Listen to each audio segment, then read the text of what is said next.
Hey everybody, this episode of the Fifth Trooper podcast is sponsored by Legion Terrain. You know, we all have a lot on our plates, trying to get our models ready, trying to learn how to play this game. So, you know what we should do? We should let the guys at Legion Terrain take care of the table for us. They provide pieces that are fully painted and table ready, and the guys over there, they're gamers, just like Evan and I and you out there. And so they've been really focused on making these cohesive modular terrain that will have the same scheme and art style as the one you bought from them 6 months ago. So whether you buy it today or you bought it 6 months ago, it's going to look the same on your table, so you never have to worry about whether it's going to fit. They're huge supporters of the community too, and you know, Evan and I can personally attest to that because they sent a few tables up to Northeast Open. They sent a bunch of tables to Las Vegas Open as well. Yeah. So they really care about the game and about the community. Very much so. Yeah. And they've been playing, both of them have been playing for over 30 years. And so I think they get what we need from terrain and for the game. So they're sponsoring this podcast. So you should probably go check them out. Go to legionterrain.com/thefifthtrooper. You guys can check that out and see what they got. Welcome to the Fifth Trooper podcast. Welcome to another episode of the Fifth Trooper podcast with your boy Evan and the Sultan of Salt, Jay Shalansky. I was hoping we maybe have like a audience clap, like generic effect, like woo. I'm gonna have them boo. What episode is this? 79? Ooh, okay, we're getting close to 100. Right? Maybe this year? Yeah, probably. That sounds right. Once a week? I mean, yeah, I think we'll get to 100 this year. Okay. So let's do the math. Yeah. We're 21 away. Okay. There's 4 episodes a month. Okay. 21 divided by 4 is another number. So in about 5 months or so, we'll have some stuff. All right, perfect. Okay, cool. And we're going to do a special edition 100 episode where I give away Evan's car. Whoa. Got a bubble in the tire right now, so you can definitely have that. The whole car's ruined. One tire's gone. Sorry. There's a chip in the side. The whole car's gone. Well, Evan. Yes. Enough about us. Perfect. We have a very special interview today. Super cool. Yeah. And so I don't want to keep anyone who's listening to us waiting, because I'm sure 90% of you are just waiting for the interview. So we're going to cut to the interview, and then Evan and I will come back. So you may know our next guest is Darth Maul from the Clone Wars. You may have seen him on the new Supergirl series. You may also have seen him on DC Universe's All-Star Games, a new series out on DC Universe. I mean, he was in The Mist. He was in Smallville. He does the voice of Darth Maul. He does the voice of Palpatine. He did the voice of Darth Maul on Solo.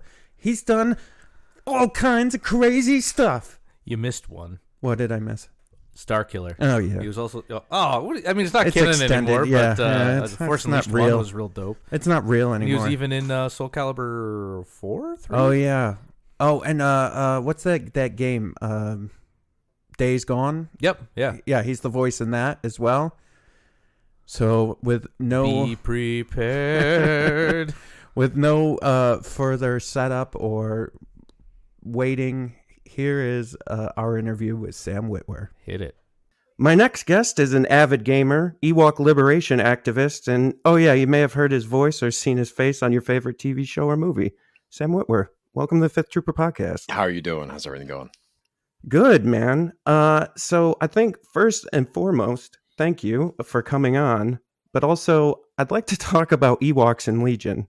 This has been something you've been pushing for. You even got one of the developers to respond and say he would work on it, not making any promises. But let's talk about that. It's important. It's important. It needs to happen. I agree 100%. Since we started the podcast way back when Legion started, I have been so hyped about getting Ewoks in Legion. And it's nice to see someone else out there is too. Good. You're not alone. Has this been a thing that people have brought up on boards? They're like, come on, we're so close. Yeah, and I think with everything with the Star Wars fandom, it's 50-50. So half of us are like, yes, let's do this immediately. And I think the other half of the people are like, you guys are nuts. Uh, so I see the other half of the people. See, you know, it's interesting thing, right? With Star Wars is so many people, especially these fans, as they get older, they just want Star Wars to be like badass and oh, look at all the Sith and it's a triple bladed lightsaber and everything is red and black and everything's badass. And you know, a lot of times Star Wars is kind of badass, but if you don't have the sort of cuteness factor, then why are all these people fighting? What are they fighting for? If there's no if there's no Right. lovely, wonderful, cute, beautiful things in the galaxy, why are these guys even bothering? You know, that's the whole thing. If you don't have things like Ewoks, you know, or for example in Clone Wars, you know, the younglings arc and stuff like that with these kids running around. If you don't have these fun adventures in Star Wars, then it isn't Star Wars, you know. It's something else. It's something different. Yeah, I would agree. But I would argue, are the Ewoks actually cute? Because weren't They're they going to vicious. eat?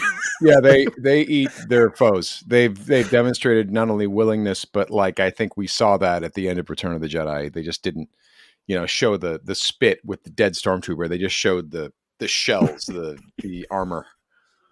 Yeah, have you seen that? There's a fan film called Alone. Have you seen that yet? No, no. Oh my god, it's spoiler alert for everyone out there, but I won't tell the whole thing. But it shows the Ewoks in their true form. You should definitely, Oh you should God. definitely go check that out.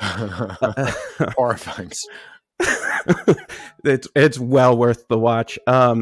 So let me ask you this: if we could put Ewoks, how do you envision them on the table in Legion? What do you think they would Dude, do? I'm gonna blow your mind. I've never played Okay, Legion.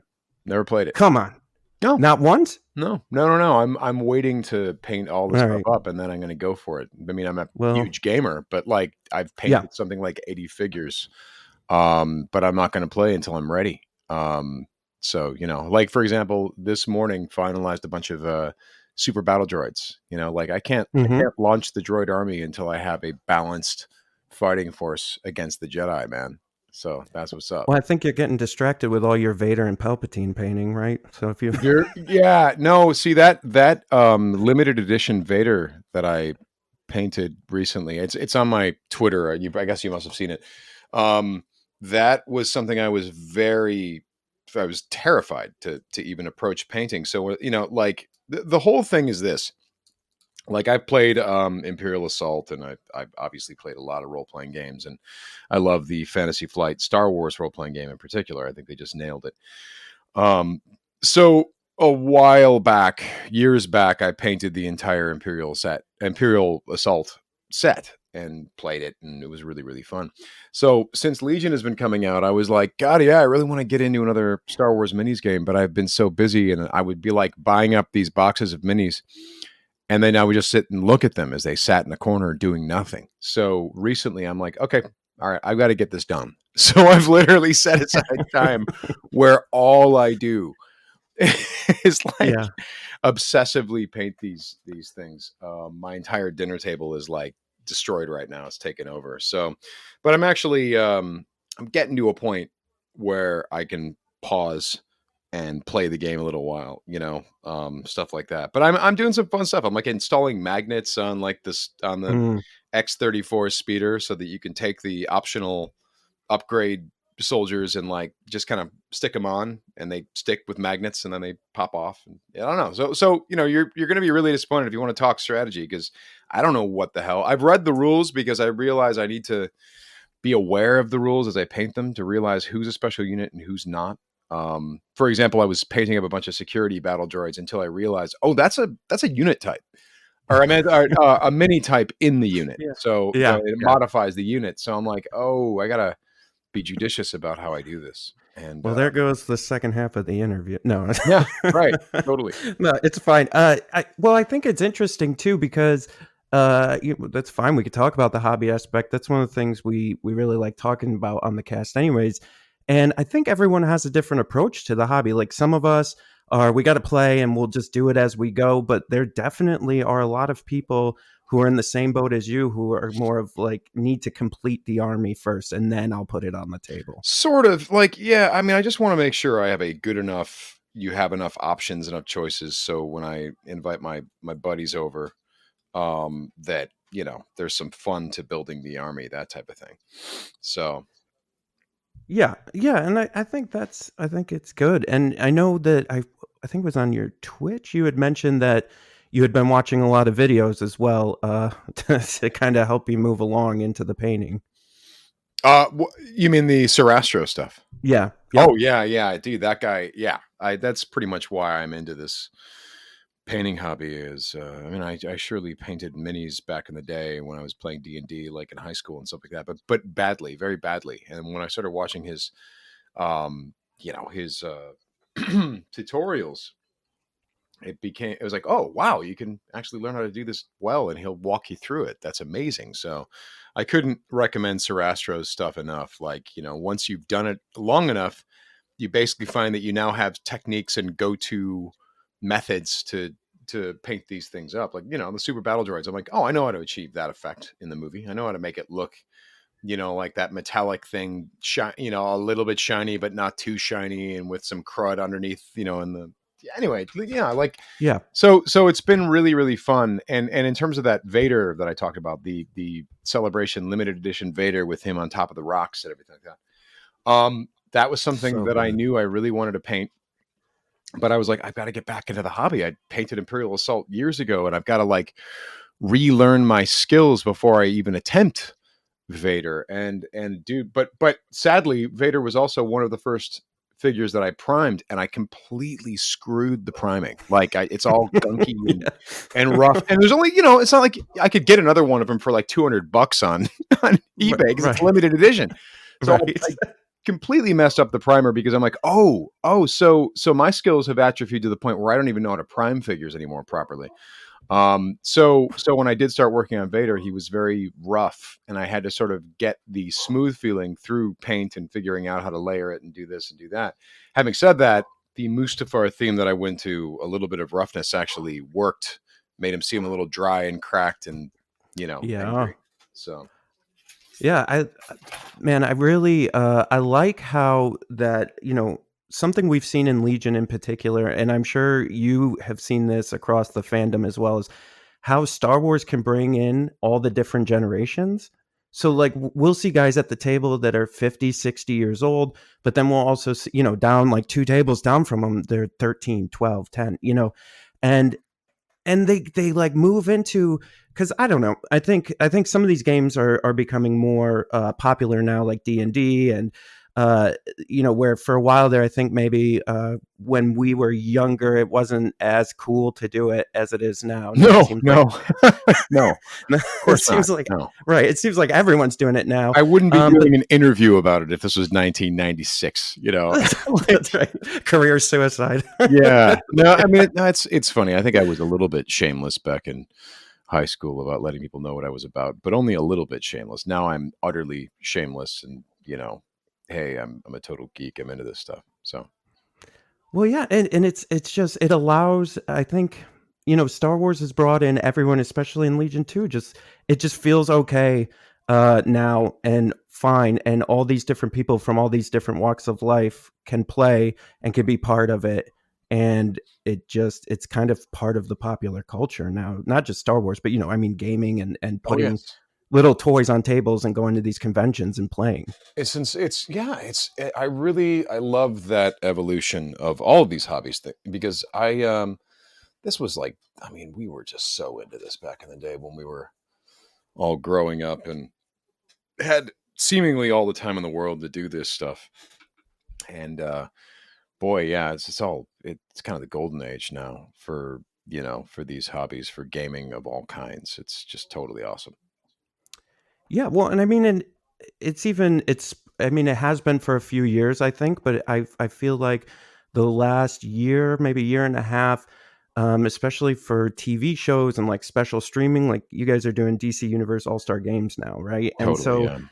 there's all these actors and famous people throughout the industry that are now, oh yeah, I play D&D. We're gonna do a little stream show Well, about it. it's like I said, I am deep into the painting phase right now, like with obsessive, like all of my free time is devoted to that right now. And then once it's done, I'm going to take all that obsessive energy and roll it into another album. I think, Just create another record. Isn't it? Isn't it weird? Because I find the same thing. Like, I have a different job than all of this, but then when I start working on painting, I'm like just the whole world shuts out, and I'm like, okay, I'm just gonna do Weird. this for a while, and then I I'm like, oh, crap. I dream about it. It's weird. I haven't done this for years, and I was like, yeah, I'll get back to it at some point. And then and I think the reason I'm so obsessive about it is I realize like um actors' schedules are very unpredictable, and if you have blocked out some time that's free, you kind of need to pounce on it and be like, okay, well, I got to take care of this because it could go away, and then I won't Right. have time, and then I will have dragged all this stuff out and destroyed my dining room for nothing. Like I've got to get it done now. You know what I mean? Like I'm race against the clock type thing. I think some of us would argue destroy your dining room. You've only enhanced it and turned it into a painting studio. Yeah, totally, absolutely. But I guess so. So what has it been like? Oh, you're saying? Oh, you were saying about the whole like going and running games for DC and Yeah. stuff like that. Was that where you were just going? Or Yeah, I guess yeah. Where I was trying to head with it was starting as back like we all have, right into the geekdom from, it sounds like from day one, right? Like you were saying, I think I saw an interview where you said you had the old VHS of Star Wars and you were just like watching them till they wore out, like many of us did. It was a bootleg, actually. It was before it was available. Someone, this guy would set up ancient VHS camera and VHSs in a theater and tape the movie and then sell it, make copies and sell it. So yeah, I was watching Star Wars in my house long before the world was. So yeah, anyway. Well, and then moving from that to now it's like, oh hey, we're gonna do a show with Freddie Prinze Jr. now, and we're actually gonna be playing a role playing game. Yeah, weird, right? You don't really think that, you don't see that one coming, I guess. But how has it been? And I mean, you're steeped in Star Wars history now, I guess we can call it, with Clone Wars and Rebels and all the voice acting that you've been doing for that. Well, not to mention in that the DC All Stars game, which if someone is listening and wants to know what that is, it's me and Freddie Prinze and Xavier Wood and Vanessa Marshall and Claire Grant all playing the original DC Heroes role-playing game from the 80s. And because the rules are all geared to the 80s, my pitch back to Freddie when he pitched it to me, I'm like, well, I'm somewhat familiar with those rules. And if I recall, Batman's utility belt is statted out like this. He's got a micro cassette recorder that will record for 30 minutes. And it's tiny. And like, then he's got a little microfilm camera that can take this many pictures, and he's got this and that. And he's got a batarang that he can throw up to a roof and then climb up a bat rope. And you're like, okay, this is all 80s tech. Like my cell phone is a better utility belt than Batman's utility belt. So I'm like, it has to take place in the 80s. And he laughed his ass off. He's like, what do you have in mind? I'm like, well, since you're playing, you're going to have to wait. But I have a very 80s idea for this game. And episode 1 hints at it. You guys are going to see where I'm going with it in episode 2. I mean, I will I'll tell you this. It's 80s mashup world meets DC universe. So yes, there's a lot of John Hughes stuff going on. A lot of Karate Love Kid, it. Cobra Kai, say anything, you name it, it's all in there. But anyway, back to what you're saying with Freddie pitching this, and Freddie and I have some Star Wars history that goes back, along with Vanessa Marshall, who plays Hera in Star Wars Rebels. So, and I've gamed with all these people. In fact, we did a Star Wars role-playing game on camera for Freddie's channel. It's called Gag Wars, Geggwars, and it was the cast of Rebels minus Tia, who was out of town. So yeah, we got the whole Rebels cast in on being That's a bunch awesome. of geeks. And the only thing I regret about that is that I didn't fully make Dave Filoni like an NPC and make fun of him and shame him on camera while he wasn't there to defend himself. It's the only thing that I regret.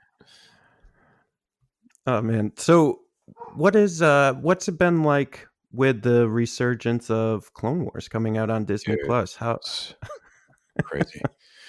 It's crazy. I guess I knew the answer to that before because it's been the same way for everyone else, right? I So let me suppose. let me blow your mind when it comes to because you go over and you boot up Battlefront 2, which Battlefront 2, that game, disastrous launch, and now here we are, like a year and a half later or something like that, and it's just like the best Star Wars game. There's so much content, there's so many worlds there, and so many maps, and so much. The different eras are so well represented, including the Clone Wars. There's tons of Clone Wars content that wasn't there quite at launch, but at launch, the demo that they put out was Naboo and battle droids. That's and right. Clones. And this is around the time that Fantasy Flight was putting out a set for Star Wars Legion from the Clone Wars, clones and General Grievous and stuff like that, all this prequel stuff. And neither of these two gaming companies, neither EA nor Fantasy Flight, had any idea that we were reviving the Clone Wars. This is all it probably seems to people on the outside like, oh yeah, Lucasfilm had a whole initiative like, hey, Battlefront, do a bunch of Clone Wars stuff. Hey, Fantasy Flight, do Clone Wars, and then because we're making Clone Wars. No, all coincidence. Total coincidence. Simply because the fans seemed to want it. They wanted to play it in the video game. They wanted to play it on the tabletop. And they wanted to see more Clone Wars adventures. So from my perspective, it really proves that George Lucas's vision for the prequel world did its job. I mean, he seems to have expanded the Star Wars universe with not only the prequel movies, but also his Clone Wars TV show, and did it successfully to the point where the fans wouldn't let it die. And I'll tell you, going forward, it's not like, Lucasfilm under Disney, it's not like it was a foregone conclusion that they were going to keep dipping back into the Clone Wars era and the prequels era. That was not a foregone conclusion at all. It just seems to be the natural evolution of stuff, and people want more stories in that era, whether it be stories on the actual TV show that George Lucas came up with, or stories they come up with on their gaming table. Well, I mean, I think that's why it's so popular, right? Is it connects us as fans to the universe of Star Wars, where we weren't before, where we were just kind of watching and with bated breath as the next episode or the next movie came out, and now we can kind of, especially with Legion, we can almost make our own stories and set up our own battle scenes, and I think also having all that background. As well, in the way Fantasy Flight does the game, you imagine it in your head as you're playing. It's really weird. I will tell you, I absolutely do that when I paint them. If I'm painting clones, which by the way, the first army I started tackling were the clones and then the droids, right? I just cause I didn't choose, and I grew up with the original trilogy, and I love the original trilogy. But for whatever reason, I was painting up the clones. Maybe because I knew Clone Wars was coming back and I was excited about it. But as I'm painting these clones, all I'm hearing in my head is, sir, yes, sir, and all this. I'm just hearing D. Bradley Baker's voice in my head over and over and over again. And then I start painting the battle droids, and I'm hearing Matt Wood's voice in my head, why, the battle droids, which by the way are so goofy and shouldn't work. That shouldn't work dramatically, that you make these murder machines, but they're so stupid and kind of funny, but then they could also murder you. That shouldn't work. And yet somehow I adore the battle droids, and yet, fear them and think this is bad. This is not cool. And it really is a testament to George Lucas and all his creative teams that they were never looking to repeat themselves, right? Like when you think about battle droids, they're not stormtroopers. That's a different thing. Stormtroopers are these sort of, we don't know exactly, are they drugged? Are they still clones, but lower quality clones? Are they recruits? We know that there are recruits in the Stormtrooper army, but what we do know is that they never get in terms of the excitement level from 1 to 10, they never get above a 5, even in the middle of a firefight. It's always stop right there. Halt. It's just that. Stop, rebel scum. That's about as excited as they get until you hit one with a blaster, and then they go, ah! Like they discover their humanity at the very end. which is I guess one thing they have in common with the droids. The droids are stupid and have they're like at a 2, like, oh, look out, but then when they're about to die, they discover religion. Like, I've called Matt Wood. I'm like, dude, I just watched a Clone Wars episode and there was a torpedo heading toward a bridge and there was like a bunch of droids and they were like, oh my God. And like, they were literally discovered religion right before they got vaporized. I mean, I just laughed my ass off, and again, the comedy element is also something that you need for it to be Star Wars. There's got to be some not only cuteness but also some goofy weirdness, and the droid troopers are just about as weird as you can get for as far as an army is concerned. But I just love the fact that, I think the reason I admire the prequels and the Clone Wars so much, aside from the fact that I work on it, is the fact that George never repeated himself. Like people would always say, like, I don't get why General Grievous isn't just like badass and killing everyone and everyone's afraid of him. And that's how it was in the Kennedy series. But then you meet him and he's like a coward. And he's coughing a lot. And what the hell? And you just kind of go, well, yeah, because he's not Darth Vader. There's already Darth Vader. You already did that. You can't, everyone wants, like, whenever people, you'd even read some old comics or even new comics, and whenever they try to create a new villain, they're trying to out Vader Darth Vader as opposed to in a new direction. Like when it comes to the 3 prequel main villains, or the 3 Clone Wars main villains, that's like what? Count Dooku, Darth Maul, and Grievous. And if you put those 3 characters together, you get Darth Vader. But you don't get him in any one of them. Like you get the cyborg, you get the ex-Jedi, and you get the steeped in the dark side Darth Maul guy, and you put them all together, and they're just sort of like they're harbingers for where Vader is going to go. Sorry, go on. No, well, I mean, and along with that, there's a reason why he was Palpatine's apprentice for as long as he was, right? Because he was the most badass of all the apprentices that could destroy all the Jedi and help Palpatine achieve what he needed to achieve. His dreams. Help Palpatine achieve his dreams. I didn't want to humanize him. Everyone has dreams, man. I suppose so. Yeah.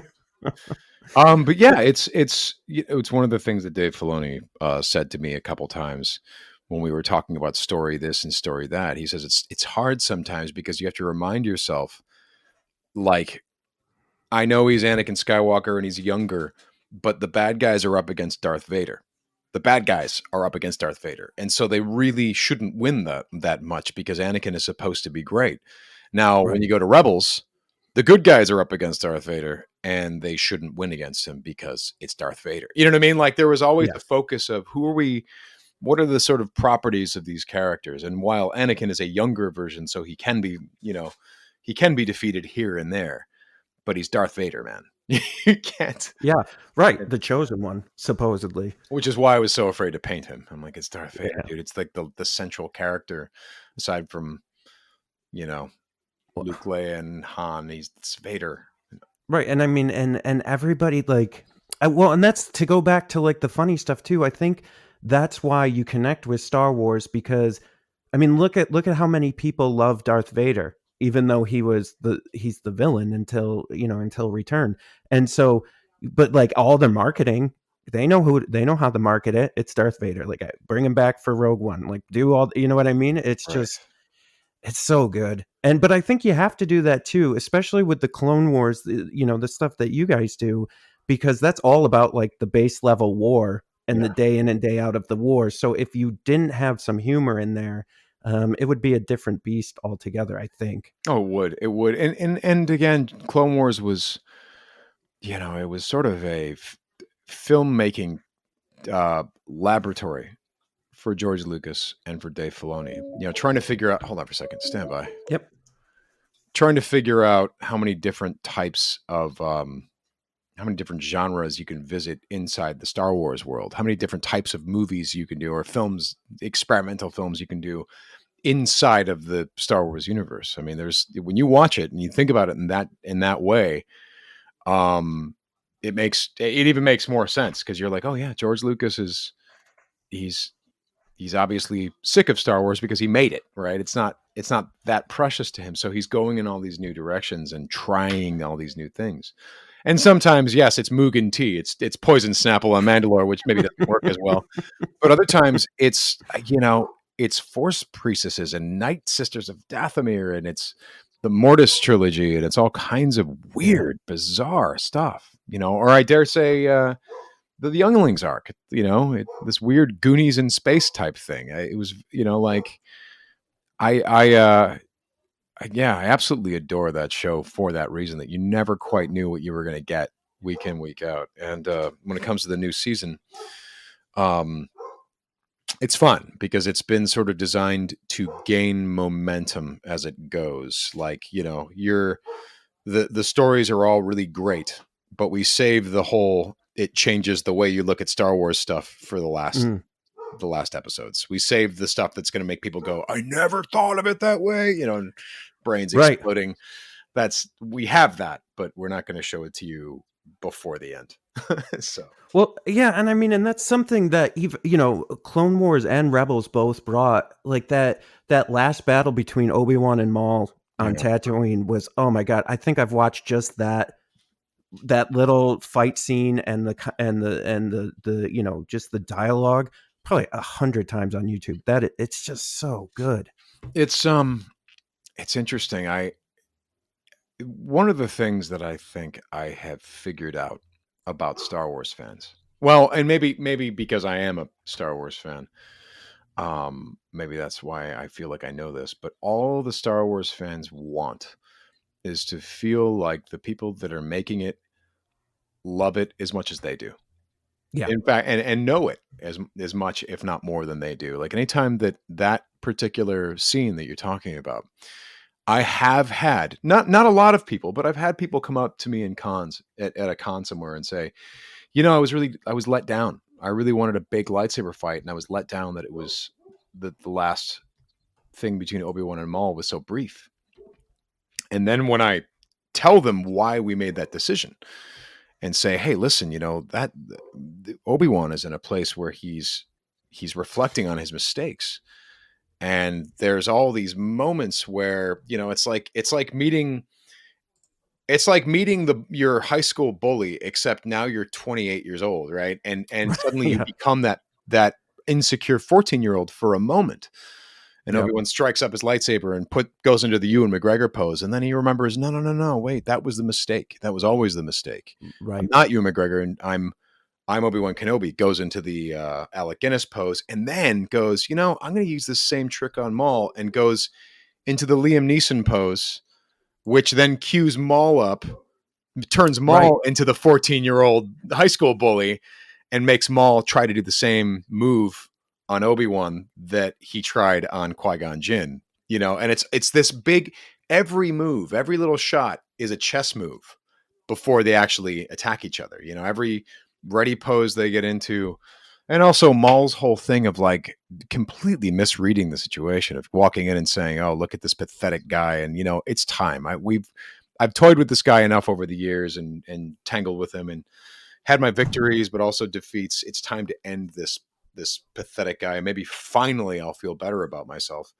which is a horrible way to look at it. And then the moment the fight is over, he realizes, oh my God, I've completely misread the situation. This is not a desert rat. This is a Jedi master who is on guard duty. And if he has become this good, this no nonsense, this point A to point B, finish the fight. If he's become this good, this place that I'm in must be the most important guard place, most important guard post in the galaxy. And that can only mean one thing. And so Maul kind of has his little realizations, but they're a little bit too late. Anyway, I could go on and on talking about that scene. I mean, there's much more I could say about it. But the moment I say that, the Star Wars fans who've come up to me who have objected to that scene, when I explain it, they don't walk away angry. They walk away with big smiles on their face going, oh my God, I got to watch it again. And really all it is they just wanted to know, did you think it through? Do you love this the way that I love this? Do you know this the way that I know this? Oh, you had reasons for doing all those things. And this is why you performed it this way. And this is why the animators did this and did that. And this is why it's lit this way. And the moment you can prove out that work was done, they kind of leave going, okay, yeah, all right, that's cool. Actually, that's really neat. So they just want to know that that they're covered, you know? Yeah, well, and I think that so for us, just to kind of put it over into the Legion, so that's been the same. Like every time we have the developers on, which I know you met Alex Davey when you did that whole tour of FFG, I believe it was on So their fun. YouTube. Yeah. But like whenever we have Alex or Luke on, and they're talking about, oh, hey, we watch Clone Wars all the time too, and we love this, and we've played this game, and we've played Battlefront, and then I think everyone's just like, oh, okay, all right, yeah, they get it, and instead of just thinking that, because it's almost like I think when you grow up with this stuff, it's kind of like if someone tries to tell you how your life was when you grew up, Yeah. and if you're, and you're like, no, you don't know my life, like this is my life, I lived it, and I Right. think we all feel that about Star Wars, right? Like we have our own view Interpretation. of what Star Wars is. Yeah. Yeah. Well, this is why I think the important thing when you make this stuff is to be very, very respectful of what has come before, and then do your best to strike out in a completely different direction and new Yeah. stuff, and if you can balance those two things, respect for the past while blazing your own trail. Well, I mean, that's what the whole Luke Skywalker story is all about, isn't it? I mean, it's about him. He respects his elders. I mean, when he fails to respect his elders, he gets his hand cut off and his friends have to rescue him. But then eventually he respects his elders, and then blazes a different path, which actually rejects their advice, which is a really great little moment in Return of the Jedi, that he learns to respect his elders and then to reject what they're saying, because he is, Right. he's arrived as a man and as an adult. But yeah, that's really the whole key, I think. Never we're trying, in fact, to do new stuff, and with the Clone Wars that's coming up, especially those last episodes, you're going to see things that you haven't seen before, and you're going to see thematic moments play out that will seem familiar, but Mhm. certainly new. I would hope. I know this is going to be controversial. I'm a huge fan of the once a week release, because I tend to find myself binging it and then regretting it instantly. Like, Yeah, I agree. like, same thing with Mandalorian, because I was like, oh God, I can't wait for this next one to come. But I know that if they had released them all at once, I would have been done in a weekend and been like, well, now I'm disappointed. Dude, same thing. Like I'm sitting here, and every Thursday I'm looking forward to the release of the new Picard episode. Oh, me too. And So good. yeah, and then I'll sit down and I will concentrate on that episode. And in fact, if I rather get excited by it, I'll watch it more than once through the week, or in the background or whatever. That's it's better that way. And look, if you want to binge it, ain't nothing wrong with it. Just wait a few weeks and then you can binge all of it, right? But like, Yeah. allow the people who want to digest what they've seen to do that in kind of an old school way.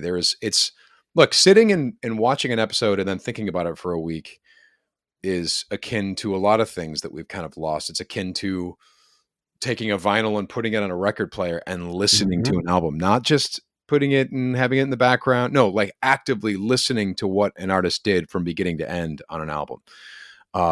Things like that. So I agree with you. Yeah, I really like that analogy, because I think that's lost now with the audio streaming, because Right. there's stories, that they used to tell throughout the whole album, and That's right. I That's right.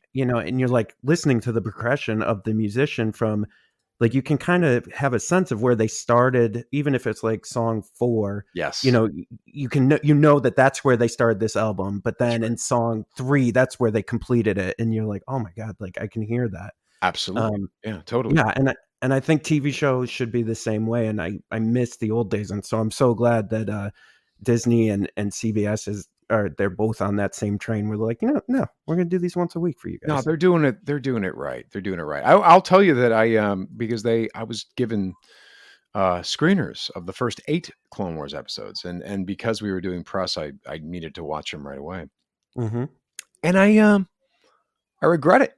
I regret it. No, I really do. I'm like, that sucks. Yeah. I burned through these in the 8 episodes. I burned through them in like 2 days, and certainly there are things I want to go back and revisit. But boy, I would have enjoyed it all the more if I had a chance to just see one of the episodes and then sit with it. Now, I will say this though. All right. The final episodes I think they're probably going to release them once a week, like everything else. I think they're not going Mm-hmm. to make an exception, but they are designed to be a movie. And so I'm like, Ooh. that's the argument. There is that watching that beginning to end is actually that's totally legitimate because that was the intention. Begin Clone Wars with a movie, end Clone Wars with a movie. So yeah. There's So maybe that's okay. So then maybe we should all just when we know it's the last few episodes, we'll just hold them and then watch them all at once. that might be the way to do it because it's a very complete story from beginning to end, with a beginning, middle, and an end, and it's also maybe, and I say this because I've seen parts of it, but I read the script. Maybe the best Clone Wars we've done are the last episodes. Well, there Certainly, you go. the stuff that happens in them is some of the most momentous stuff that we've seen. So Yeah, it's just been incredible to be able to see, like you said, like taking those story arcs and fitting between two. I mean, really, if we're really thinking about it, it's between two movies. that's And right. Yeah. take, like just punching in all this story and character arcs for all the characters that we love. I love all the new stories because it just makes you go, oh, that makes way more sense now. Like, you know what I mean? Like just from Anakin, from from 2 to 3 is just, and then filling that all in with Clone Wars really helps you realize where he was in 3, I think. Totally agree with that. Yeah. And it's also it's I like the fact that, I mean, clearly this, at first I think the understanding was the war lasted for 3 years, and it's pretty clear it lasted longer than 3 years, and that it was a bigger event in galactic history than a 3-year war. So, that's there's some really cool stuff, and I think that Ahsoka Tano's, she being sort of the point of view character, her arc is kind of incredible. It's amazing. It's a wonderful, wonderful character. It's just, it's, with a lot in common with the Luke Skywalker character. I mean, she's just tremendous. I love that character. Yeah, I think that's a pretty universal love for everyone. Between Maul and Ahsoka, those are the two units that everyone wants to come to Legion like yesterday. So, okay, answer me this: how do you do Yeah. Maul? Because he never led Separatist troops into battle. I mean, you could make Mandalorians, but other than that, so I think you could put him like the operative in the operative thing. So all the operatives in Legion, they only give orders to themselves for the most part. is that right? Okay, I don't know. Yeah. Tell me about it. Yeah, so you're right. So you have commanders who give orders to themselves and however other people, depending on how how their model works. Right. Or you have operatives who, just like Boba and Bosk and even Operative Vader, his new cards, they only give orders to themselves. So you could put Maul in that operative role where he's just off being Maul. Right. On the battlefield, yeah, that's how you would do it. The more interesting thing is I'd like to see how they kind of fit in to the game mechanics, how his kind of battle style, because I think like Dooku and Luke and even Vader, they all have that similar like old school Jedi training, right? And it feels like Maul he's like a different beast altogether from a fighting style. Right. Well, speaking of that, like, sorry, don't mean to change the subject. I'm actually fascinated by what you're saying. In the last 4 episodes of Clone Wars, that fighting style gets even more crazy, in that Ray Park choreographed and performed and mocapped the Darth Maul stuff in the last episodes of Clone Wars. So it's never been more Maul than it is in the last episodes of the Clone Wars. Sorry. Anyway, so going by the way, does that guy age? Like, did you see that video he posted the other day? He was like in his living room. He was just like going off with like these. Yeah, no, I follow him on Instagram. It's crazy what he can do. Yeah. Actually, again, he's I guess you forget that he's almost 50. I'm like, you're right. Like, my God. Is he almost 50? Is he 45? What is he? Yeah, I think he's got to be close to 50 because I just watched him like, oh man, this guy's like 50 years old and he's flipping around and doing all this crazy stuff in his living room. Like it was almost like some of the behind the scenes stuff from, Phantom Menace when he was doing some of his work, and I was just like, I don't think he slowed down at all. No, I mean, it's also awesome because he's age appropriate to play them all at this point. I mean, Yes. he's the right age, which is so cool. I think he one time said, he's like, "Oh, I don't know, what do you think? I mean, am I right for the role anymore?" I'm like, dude, you are the role. You are the guy. Like he's as old as you. In fact, he's a little bit older than you. So you're in good shape, man, at this point. Well, and I think now they got a good partnership between voice and physical acting, right? Yeah, well, I'll tell you what, there were so many things. As wonderful as the Maul stuff has been in the Clone Wars, there's other stuff that Ray brings to the table that you almost forgot about. You're like, oh, that's right. There's this. I don't want to say what, but there are certain elements to the character that he reintroduces. Just his. It's just great. It's terrific. You just go, yeah. I remember we've been missing that. That's awesome. Right. It's so great to get that back. That type of thing. Yeah, I mean, and so I think it's going to be interesting to see. I don't think it's an if. I think it's a when they bring him to Legion, because there's no way you can leave him out. I just don't see how they could. Do you think they're going to do Mandalorians? I think yes. Yeah. If I had to guess. I mean, I would imagine that if you're considering all the different paint schemes the Mandalorians have for their armor via the different eras, it seems like a no-brainer. You come up with a set, you have a few optional pieces, you can build different models, and then the paint schemes alone, I mean, you'd need like 3 or 4 sets just to like cover the different eras of Mandalorian culture. That was always one of the fun things.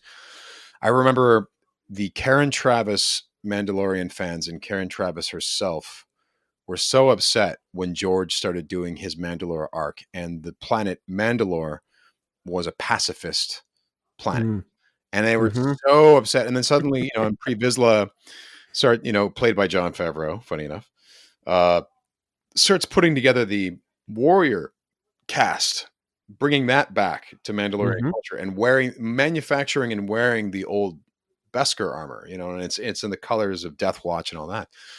And it seemed clear to me, and I said to Dave at the time, many, many years ago, I was like, I think I know what you're doing. Because when Maul takes over, and if I'm correct, Maul working with the Mandalorians, if he works with them long enough, there are those who are going to think of him as a Mandalorian, because it's not a race thing, right? And he's like, yeah. Right. I'm like, right. So if he beats Pre Vizsla without using the Force, he's probably going to earn a lot of respect from the Mandalorians who are already working with him. So then when he takes over and proves that he's a worthy leader, suddenly you have Mandalorians wearing red and black armor. There's the blue Mandalorians and there's the red Mandalorians. And I'm like, from there, it continues to splinter, doesn't it? And he's like, well, yeah, there's that. And then there's also a bunch of Mandalorian clans and family stuff and color schemes that come back. So I'm like, so eventually this gets to the Karen Travis area where the Mandalorians, the Mando Mercs and all that stuff. He's like, yeah. He's like, it just doesn't start there. That's the whole thing with George, is like things change. And, the thing that Dave always used to say, and that he still says, is he's like, the fans are a little bit like Sith. They think in absolutes. So if you show them Darth Maul with spider legs, they go, what the hell? That's not Darth Maul. And you go, give it a second. Just give it a second. See what we're doing with this. It's going to change and the character will evolve. And it's funny, but they think of it. It's almost like Klingons. Klingons are all warriors. You'd be like, are there any Klingon scientists? No. How about who builds their ships? They're all warriors. Are there Klingon teachers? No. Are there Klingon janitors? Are there Klingon restaurateurs? And of course, they, like, as you watch Star Trek, they have now made, they've made efforts. There's a Klingon restaurant on the Deep Space Nine promenade. Different references, but it's like, but this idea, the monoculture thing is it's not the way George thinks, So if he was going to do a warlike culture, he was going to tell a story about how they got there. And I even think with the new Mandalorian stuff too, they've been exploring that as well, and just kind of going deeper into what it is to be a Mandalorian. Right. And clearly they're going back to some orthodox stuff with this whole don't take your helmet off thing, which Right. pre Vizsla being a politician and then starting to get into his warrior roots, he wasn't about that. And yet his descendant is in the show. What is it? I can't remember the guy's name. But he was the heavy Mando was a Vizsla. So that's right. And there was Jon Favreau as well, right? Yeah, voicing another Vizsla, right? So clearly, like, in the whole thing about not taking the helmet, clearly these guys have gone even more extreme as their culture has been destroyed by the Empire. I don't know. It's like so anyway, with everything that we're saying, how do you not make Mandalorian minis after all that? You could make, Maldalorians, you could do Mandalorians in the TV show, from the Clone Wars, the Death Watch paint scheme, the Mando Merc, different clan structure. I mean, all the Mandos and Rebels. Like, it's a gold mine, guys. It's a gold mine. Now, do you make them cross faction? That's right. So if Maul's going to be on, on the CIS side, or do you make Mandalorians that can go on either side, or do you put them in to the Civil War era too? Because of Mandalorian now, there's a lot. I think there's a lot you could do there. Well, here's you. In Star Wars Rebels, you have Mandalorians who fight for the Empire. You have Mandalorians who fought against the Empire with the Rebel characters. In Clone Wars, you have the Maldalorians. They're my boys and girls. And then when it comes to, but then they're fighting against, Death Watch. So I think you literally have an army that can fight in any era at any time with anyone. It's just, it's our responsibility to paint them appropriately. So there you go. That's right. Right. And play them right. That's right. Yeah. Well, all right, man. I really appreciate your time on this. I don't want to take up any more of your time. I do want to say that I believe, what are you guys, just one episode into All-Star Games now? Indeed we are, yeah. Yeah. That it looks really good. So I'm really excited to see how that goes. And then also I'm plugging this because I like it. On your Twitch channel, you play Battlefront and D&D games, which is amazing. And then I think listeners can go on there and listen to you talk more about Star Wars, which is always good. Indeed. Yeah, it's always fun. Thank you. Yeah, so you can follow Sam on Twitter at Sam Witwer and then twitch.tv/Sam Witwer. Indeed. Well, thank you so much for joining us, man. Really appreciate it. Right on, dude. All right. So, yeah, that was super exciting to have Sam on. Awesome dude. Knows tons about Star Wars. And you know what, everybody? Here's the lesson learned from that podcast interview. He's just like you and I.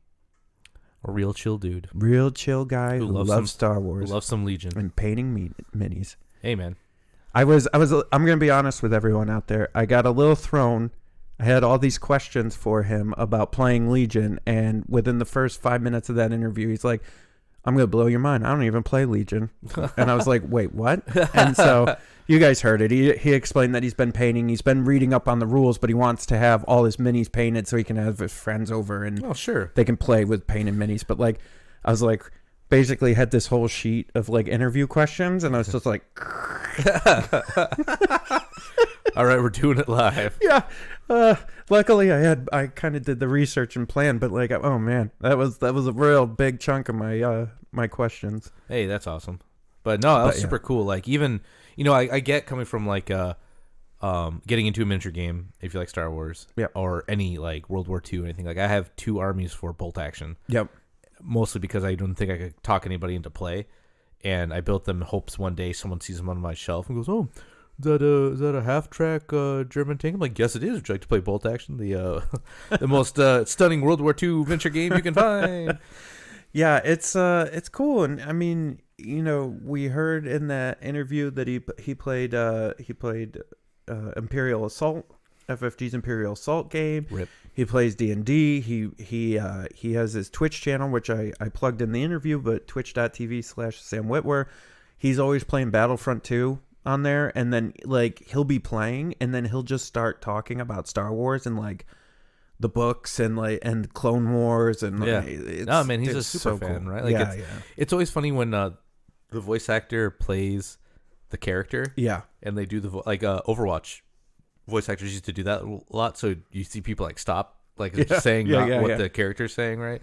So that's super cool though. That's awesome. Yeah, no, it was amazing having him on. I'm very thankful, and it's cool to know that this game can, like I mentioned in the interview about how it spans generations, but it just, dude, because it's Star Wars, it just seems like everyone can get involved, and there's no like out of bounds as far as like a player base. No, yeah, it's really like, well, that's the nice thing about Star Wars, right? It spans so many generations at this point that Star Wars, if you're into that kind of thing, has touched your life in a certain way.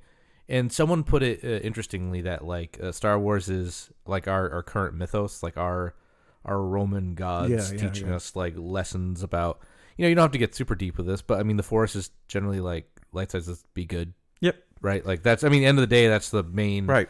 Like be a good guy, kind of thing. So there's a lot of like cool, like it's interesting. There's a good article I got to read. I'll find somewhere and post it when I get it. But so let me ask you this question. Yes. Because this was interesting to me. I kind of thought about this when I was talking to Sam.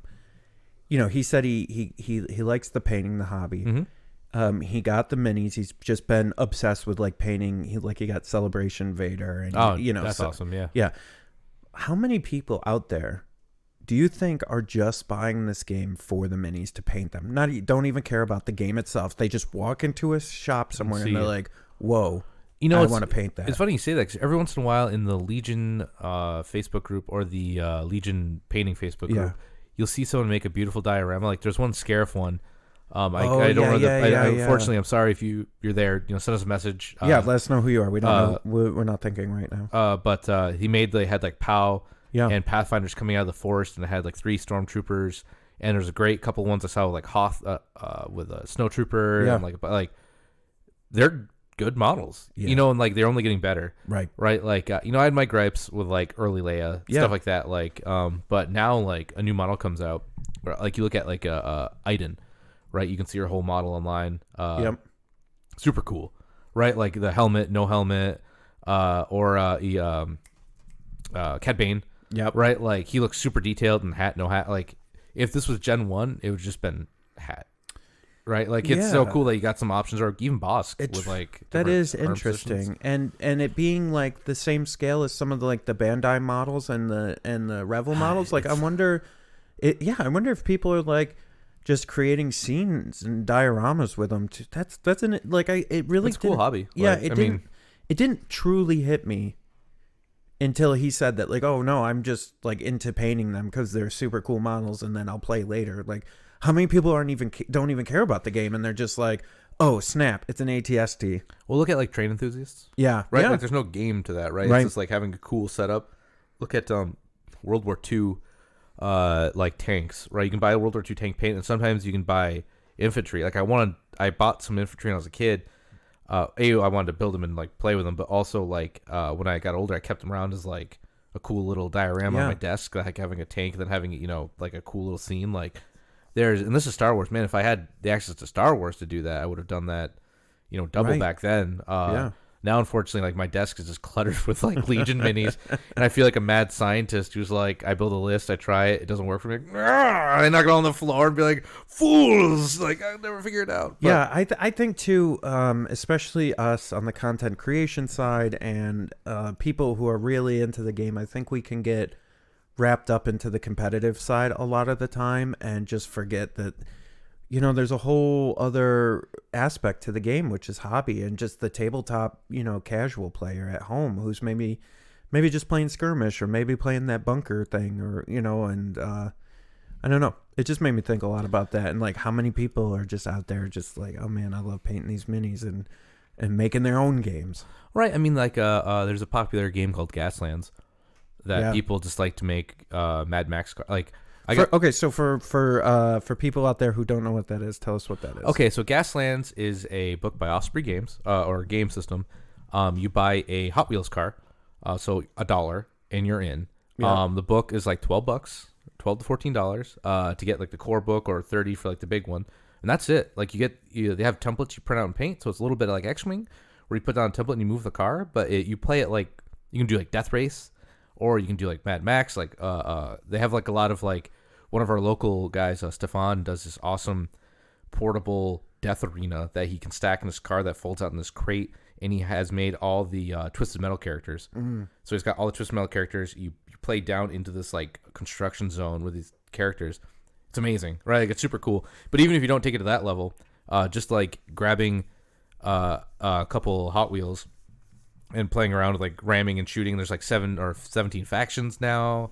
Like, it's pretty crazy the stuff you can do. But like a lot of guys will get into that game and just model cars, maybe to never use them. Yeah. To make like mad, like, wasteland cars, just like cool. Then they put it on the shelf and they get another Hot Wheel and they make it and they go awesome and they put it on the shelf. Like, they don't play as much as they like get like to do cool stuff with cars. Yeah. It's funny because kind of to this degree, like years ago before I got into Legion, I was heavy into Zombicide. Like, I kickstarted every single one. They had the original ones, which took place in this era, right? Yeah. And then they did Zombicide Black Plague, which was the one that was the medieval one. And then that one started going into D&D territory, right? So I got that, and then I got Massive Darkness, the Kickstarter for that as well. I think I played the Black Plague game and Massive Darkness maybe once or twice each. But I was more obsessed with just painting. Like, the minis are beautiful. Great minis. Like, look at Kingdom Death, right? To get into this point, I don't know if there's a current Kickstarter going, but it's like $3,000 to get this game because it's just hard to get. But the minis are like insane, right? Like, and it's almost to the point where you do these Kickstarters and you're just kind of taking the minis out and you're like, game. Right. Maybe I'll play it. Maybe I just got some cool minis. Well, and that's, so I was playing Pathfinder and D&D pretty heavy at the time. And I was just like, okay, I'm going to get Massive Darkness. Yeah, maybe we'll play. It's like a dungeon crawl game where you build the tiles and stuff. And I'm like, yeah, maybe we'll play this. But I'm like, you know what? I know what I will use these for, and that's for D&D or Pathfinder. It's super funny you say that. So I think I've already told the story maybe a while ago. But I was I used to live in Plattsburgh, which is upstate New York, and we'd go across the lake. You got on a ferry with your car, and you go to Church Street, and it's 4 blocks of no cars allowed. My favorite place on earth, honestly, because it's Ben & Jerry's, Underground Mall. What state? Vermont. Yeah. Right in Vermont. I love Church Street, especially in the spring or the fall where it's like not too hot out. But what town? Burlington. Okay. It's in Church Street, Burlington. And if you go during those times, there's like... So in case anybody wanted to go, no, that's fair. I'm just like making. I'm just like, Googling Church Street. There's 1,000. It's funny. In my mind, I say it and like I just know where it is. I'm like, no, that's a good point. Yeah. So there's a game shop called Quarterstaff Games. I don't know if it's still there, but I went in and this was a long time ago, like maybe 10 years ago at this point. Yeah. And I walk in and this guy's like, "Yo, this new miniature game from Germany is tearing up the charts. It's called Conquest, and it comes with fully painted built miniatures." And so it was like $120 for the start. Okay. It had like infantry pikemen and werewolves were a faction. And so like giant werewolves, like these stone blade arm things. I'm like, oh, holy crap. So I got it and we played. And it was like the demo game's like, all right, here's how you play. You like each take turns just moving forward. Yeah. And then just roll. I win and I'm like, this game's terrible. And but I had awesome miniatures. And I remember the only place you could find the extended rules, they were in German. This was like before the internet was like, whatever you want now. And so like I bought a game that I couldn't get anything for, and the rules were in German because they thought it was going to be big. Right. I've heard they brought it back and still look cool, but it actually came with a piece of terrain I still use today. More starters should do this. Quick note: you get a piece of terrain, even if it's just in the middle of the table, it's like a little hill with a dragon thing. You have dragon dice, came with a rule, like everything. No, it was all top quality components, and it's the only game I've ever seen do that. Instead of like. I know GW tries. They give you like a little ruler, but it's like a see-through, like very in like the most generic white dice, like the cheapest they can go just to get. Yeah. Well, anyway, great components, but I use those miniatures for Dungeons and Dragons for years because I'm like, well, I paid like $150. I'm going to use these stupid things for something. So every castle had pikemen, like pikemen royal guards. I'm like, and it's like when you play Descent, which is like another dungeon, like Massive Darkness kind of game. And they give you like one person. Like Imperial Assault. Yeah, it's actually, it's what Imperial Assault was based on. Yep. So it's Imperial Assault, but like Dungeons and Dragons, you want to look at it like that. And it says like, pull a monster, and all you have is zombies. They give you a couple things in the box, but it's like, oh, look, more zombies. So having more stuff just to put on the board makes it more interesting. But no, and now you can find confrontation stuff like super cheap because it just disappeared. But they had some great stuff. So I used to use those just for like, and that kind of got me into like, I look at a game now, like I bought a game off Kickstarter. It was like $200. I was super happy. I played it like twice. Miserable game. But the models were dope. It was a retelling of Legend of Monkey. Oh, and yeah. so it has the 4 characters, and it has like so many Minotaur. Like so many. But I use those just for random stuff, and they like I almost look at games now, I'm like, well, if it stinks, well, at least get cool minis out of the deal. Yeah. Right? Yeah. So I'm like, well, yes, no, okay. Yeah, the problem, like, before Legion came out, I was hitting Kickstarter hard. Yeah, I bailed. Hard. I had some bad feels from that, so I still stopped. Everything I had, I think I may be waiting on like 1 game or 2 games still, like 3-4 years later that I'll never get. But a lot of them, like I did the Ghostbuster one when it came out. Yeah. I did all the Zombie Side and Massive Darkness stuff. I didn't get the Green Horde one just because I was pretty pissed at Cool Mini at that I never time. got my Green Horde. Yeah, I put $150 in, and I didn't get, like, they didn't ship to me, and I was at PAX and they had it out. Yeah, I was wicked mad. I'm like, what, dude? So that same thing happened to me. I got Massive Darkness. I put the one of the higher tiers you could go with Massive Darkness. I didn't get any, and it was at Gen Con. Oh man, for sale, and they didn't have a date for me yet. Like, that's okay, if you're like, hey man, like, we're gonna be selling some of these at this event, you'll get yours a couple weeks later. But you can, like, if they gave me an option to pick it up at Gen Con, yeah, sure, different story. Yeah, like, and that's what we're trying to do with the mats, where I'm like, hey, if you order online, you're gonna get them in April. But if you want to pick them up at Adepticon, you can. Yeah, like, we'll have them at Adepticon. You can come pick them up at Adepticon.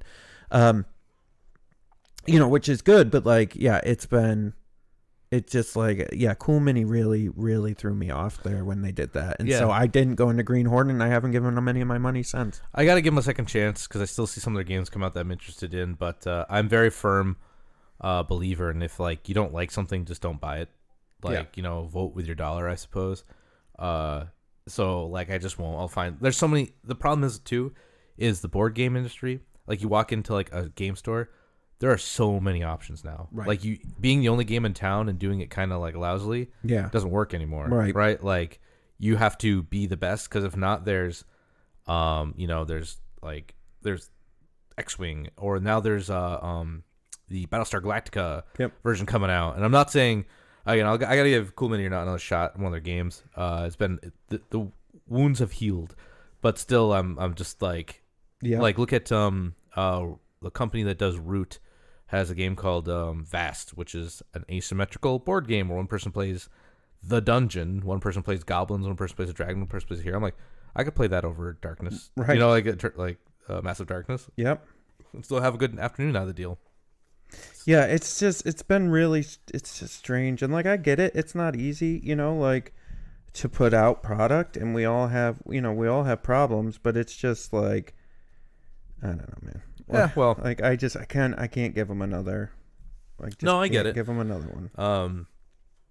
My current favorite collectible thing right now is Dungeons and Doggos.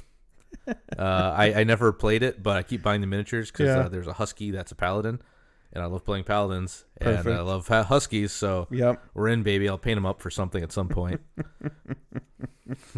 That's amazing. That actually, on the interview there with Sam, afterwards, he was his dogs were barking, and so he's actually painting up minis for that as well. Yeah, so, it's funny. Like, it's really funny how that came around like that. Yeah. But the current thing I'm kind of leading into. So go on. I've bought my ticket for Nova. Yep. And I'm doing Heat 1, Legion, Heat. So Thursday Legion, Friday X-Wing, and then Saturday and Sunday Lord of the Rings miniatures.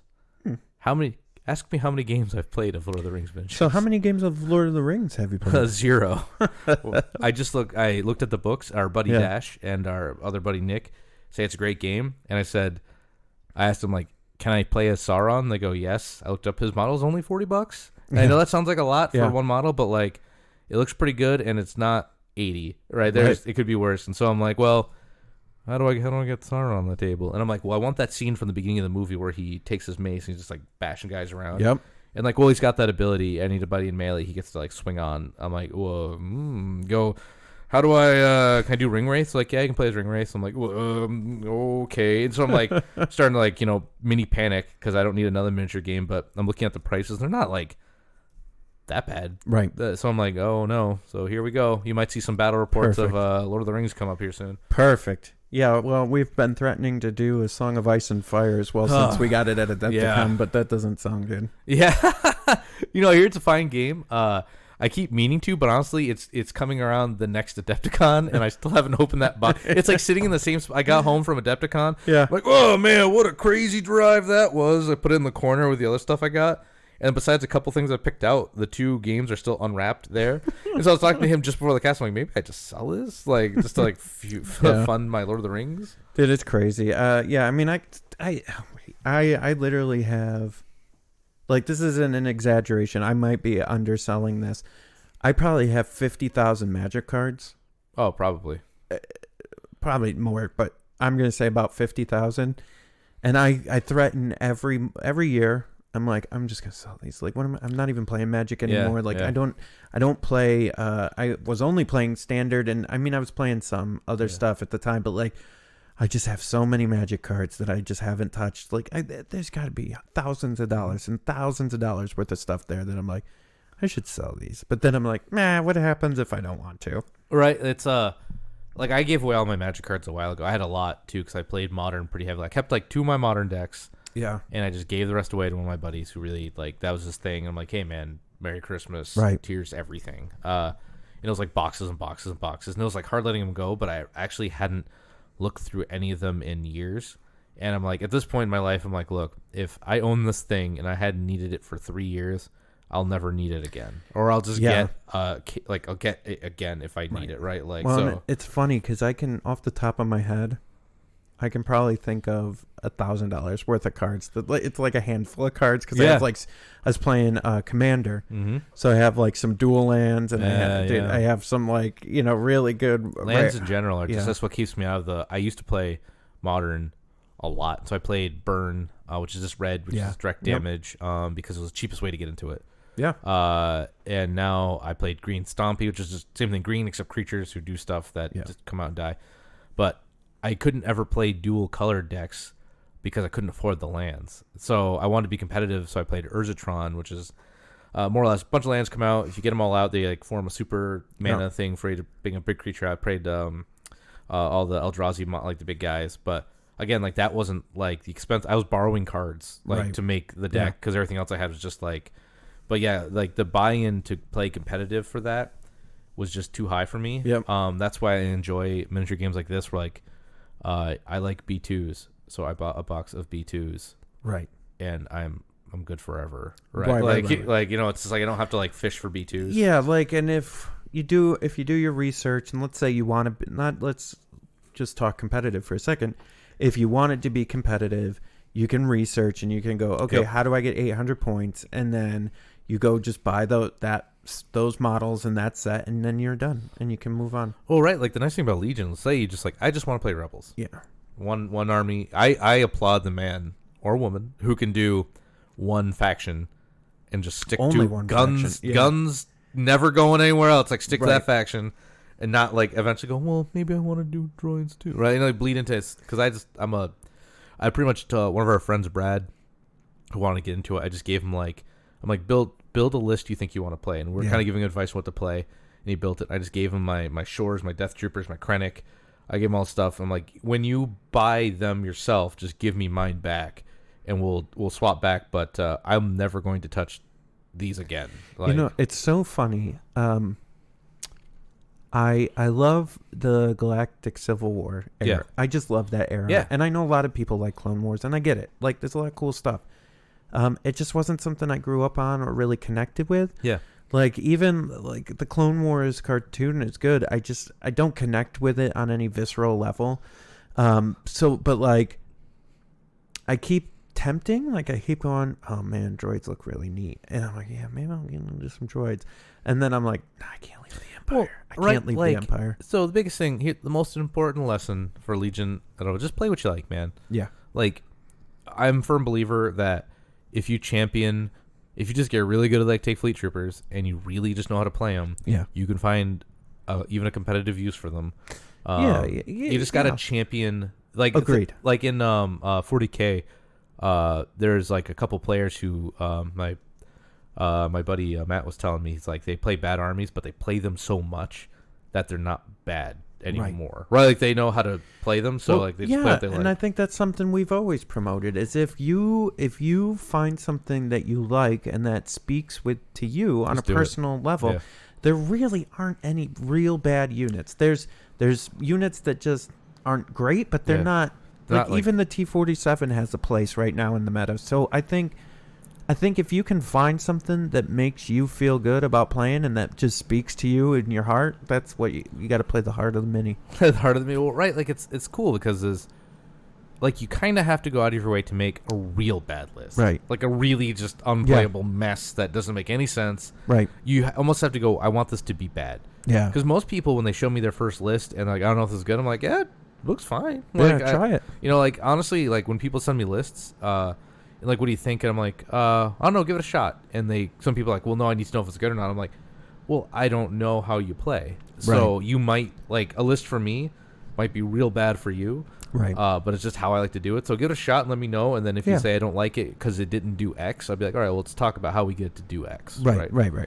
Well, yeah. I mean, that's what it comes down to. What do you feel like? What do you feel like it did? And you got to stop listening to us and to the scoundrels and to everybody else and just do what feels right to you.